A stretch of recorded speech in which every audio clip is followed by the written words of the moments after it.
there's the door. And they take her in, but that one time they're walking and he's like, next time can we have sex with only 2 condoms?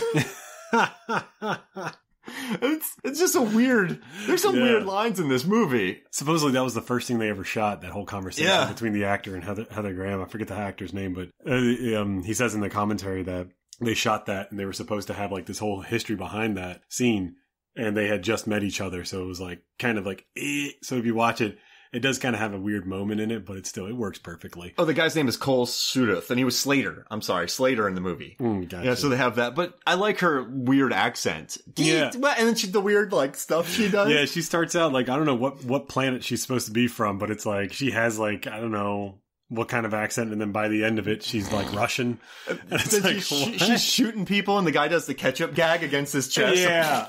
And then at the end, remember the scene? I like that. I never noticed it, but they're working on the decapitated head. And then later on, they show it. He says at the end. Frank Oz points that out in the commentary, where it's very brief whenever you see Christine Bransky. She's sitting there in her chair, and they have the whole mold on her head, and you don't really notice it, but it is kind of like it is there. Yeah. So that way, if you do watch it again, you do pick that up, and I did pick it up. It's a layered little movie. It's funny. Oh man, like that. And she whenever she has Kit on top of the observatory, and then it turns out that Carol is actually one of the aliens, and she's like, nah, chasing her down, cuts her head off, and Kit's like, oh my god, I saved the world. And when they're running through the observatory and all those people are staring at the things, she's like, the aliens worshiping the Earth's false gods. Like, that was good improv by her. Yeah. And I that's what I like about these characters. There is some, they're smarter than they let on. Like, I kind of dig it. And I also love how the nude scene between her and Kit, and it's Jif.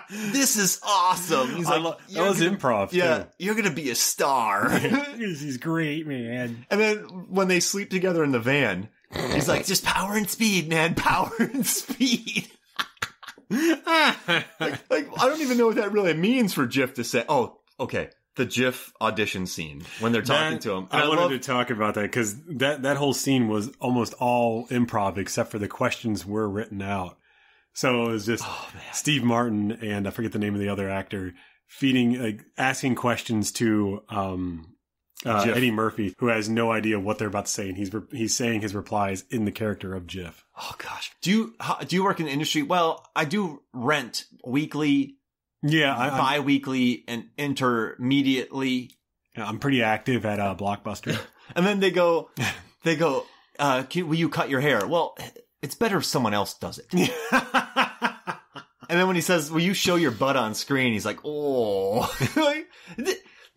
So they pushed out his ears a little bit. Yeah. And they added some braces, but it was refreshing seeing Eddie Murphy not in a Norbit or a nutty professor type role. It's a really funny performance. Eddie Murphy wanted to do that himself. He said that he wanted to have very little prosthetics at all because it makes it even funnier.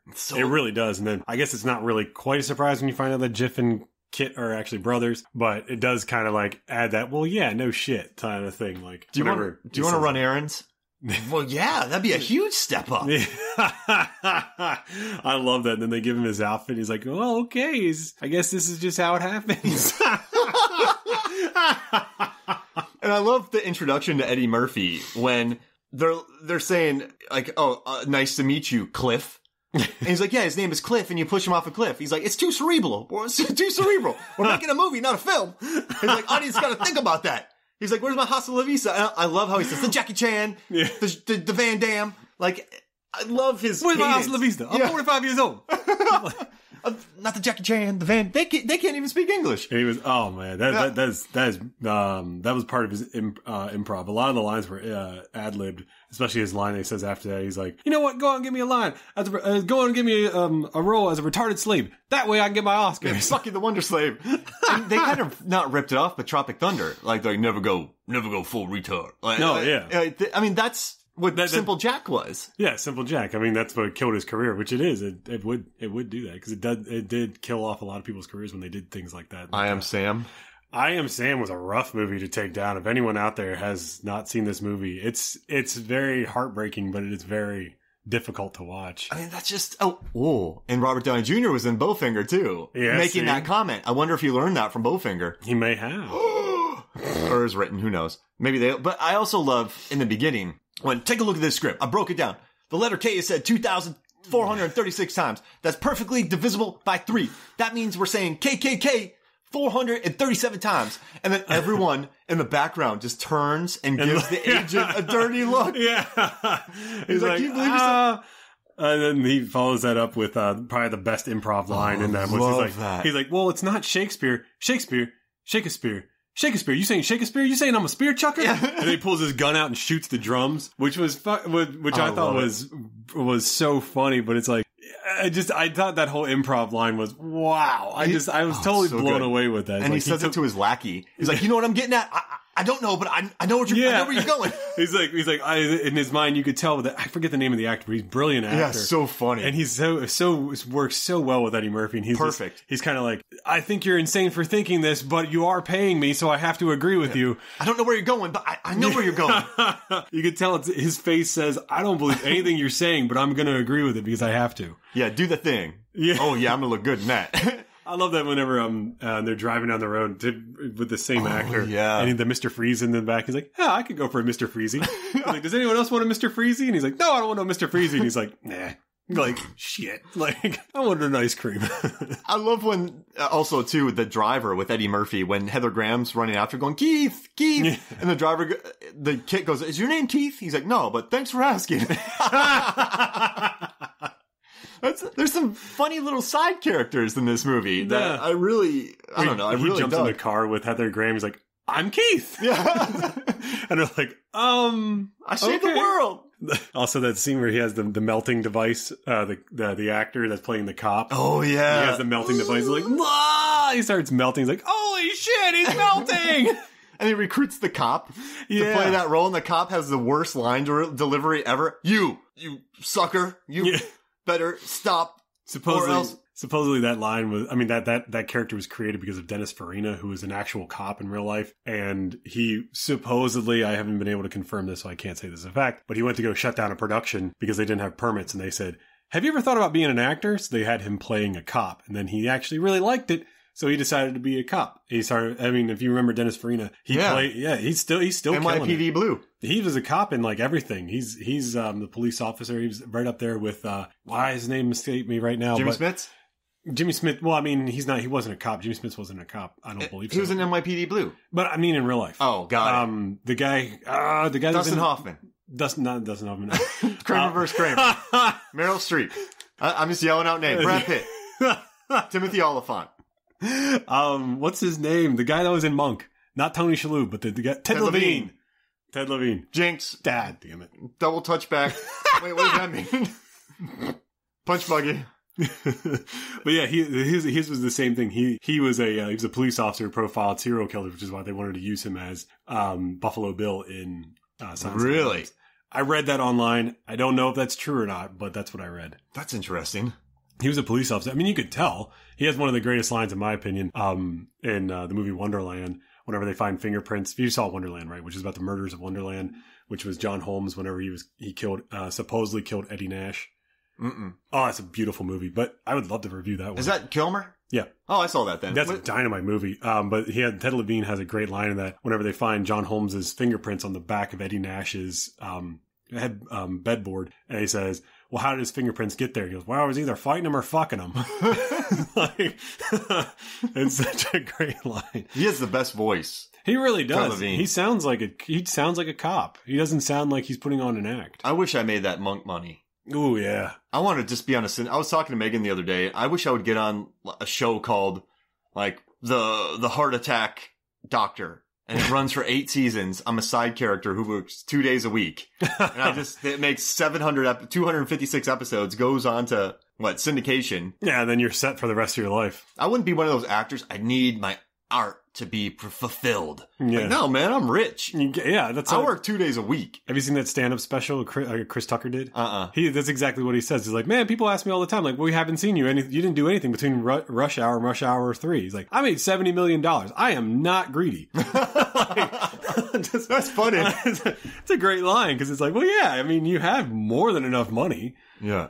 It's just like, yeah, of course. You're just going to chill out. Maybe I'll do some stand-up special. Why not? Do you think the Face Purse Ninjas will get a sequel? Now, that is I laughed. That's one of my favorite clips at the end when they have to go down. They have to drop on the ground and Steve Martin and Eddie Murphy climb really slowly down. And Eddie Murphy looks horrified every second of the karate. Yeah. Supposedly, Frank Oz said he modeled that after Butch Cassidy and Sundance Kid. That scene of them, like, they come jumping out towards, right at the camera. Yeah. I mean, it is pretty accurate. It's pretty close to him. They said they filmed that in 2 days. That's a lot of work right? 2 days? That's a lot of stunts. He said 2 days. That's a lot of stunts. In 2 days. For everybody to come crashing in at the same time, for that to even work right off the bat. But then again, Frank Oz knows what he's doing. Yeah. I mean, his history is definitely someone that knows what he's doing. I mean, puppets, you really have to storyboard and plan. I mean, because that's something you really have to work out. Empire Strikes Back, you're underneath the thing, so you have to plan out exactly how tall it should be for the actor, and so he's probably used to storyboards and all that kind of stuff. I mean, you got to think about also with Muppets. Yeah, he has to. I mean, he's not actually up there with them looking at it, so he's down there underneath the set, like you said, much like with Star Wars, and he's moving it. Yeah. So he has no idea what it actually looks like. So he probably would be able to be like, hey, you want to do this this ninja spin-off thing with a bunch of stunts? Yeah, we'll bang it out in 2 days. And I guess the choreography is really simple. This throw a fake kick and a guy drops. Yeah. So they don't have to be too crazy. And I'm sure Eddie Murphy had a blast, just then they probably said, well, we'll just goof around with it. We're not going to make this seriously. So, I love that scene. No, but I guess what else is there in this movie? Oh, I love Smashing Pumpkins, by the way. Brian Grazer was one of the producers who did Kindergarten Cop, My Girl, Boomerang, CB4, The Cowboy Way, Sergeant Bilko, Apollo 13, Liar Liar. Yeah, Life. He got with Ron Howard. He had all those movies leading up to this, so I think that had a lot to do with both Steve Martin and Eddie Murphy. Him probably, Brian Grazer was probably like, we'll take a gamble on these guys, I like him. One of the things that, Bernard Williams, he was an associate producer on A Clockwork Orange, Barry Lyndon, Flash Gordon, Dirty Rotten Scoundrels, What About Bob, and So I Married an Axe Murderer. Hey! What? We know that movie. Oh, yeah. So he started out, I mean, you got to think about the producers that had everything to do with this movie. You had a lot of comedy background, and then you had very serious background. The cinematographer, Veli Steiger, worked on, he did a lot of movies. I forget where he's from, but he did a lot of international films. And then he came to America in the early 90s, and he started off with the movie Singles, which, if you haven't seen that, it still holds up. It's very much, I wouldn't say people in their mid 20s would really get it. It's more for people in their 30s and older. That's Dylan, Fonda, and Stiller. Yeah. Yeah. Ben Stiller plays it. Yeah. It's his first He's film, like the rich kind of jerky guy, like he's preppy. I wouldn't say he's not rich. He's a producer. He's not Matt Dillon. No. Yeah. And he's kind of a big name producer. He's not like loaded by any means, but he is definitely he's part of the shakers, not the movers. He's like the antithesis of Dylan's character. Yeah, exactly. Yeah. And there's always like great lines of dialogue between Dylan, who's clearly not wanting to give up his dream of just being like the Jack Kerouac type character, and then being faced with reality, which is Ben Stiller, whereas you have to do a little bit of selling out in order to get your real message. Yeah, and that's kind of what the movie's about. And it's still, I mean, I watched it not that long ago. It's still a great film. Great soundtrack. You don't have to watch it just a single time? He then followed that movie up with The Jerky Boys, Godzilla, and Austin Powers, The Spy Who Shagged Me. And then he did this movie. And then afterwards, he started doing a lot of action films, which I thought was interesting because I guess this movie, Bowfinger, would be kind of a nice leeway into how to set up an action film. Because there are set pieces in this movie. Yeah. Yeah, definitely. There's definitely a lot of sets. He followed it up with Rockstar, which is a great film. And then The Day After Tomorrow and 10,000 BC, which you could say whatever you want about those movies. They are shot really well. $100 million movies. Yeah, oh yeah. Easy. Roland Emmerich knows he knows how to make a movie look good. Yeah. That's for sure. Oh, yeah. And he's been belting those things out since, you know, what, the 80s or 70s when Roland Emmerich first came out. No, Roland Emmerich started off with Universal Soldier was his first really big movie. Yeah, he was working before in the industry, and then he moved forward on Stargate. That was like his big one that got him Independence Day. And then he was working with Dean Devlin at the time. Yeah, then you got Independence Day. That was a great one, too. Yeah, good one. Love that movie. I used to have the poster of that as a kid. His movie, Midway just came out.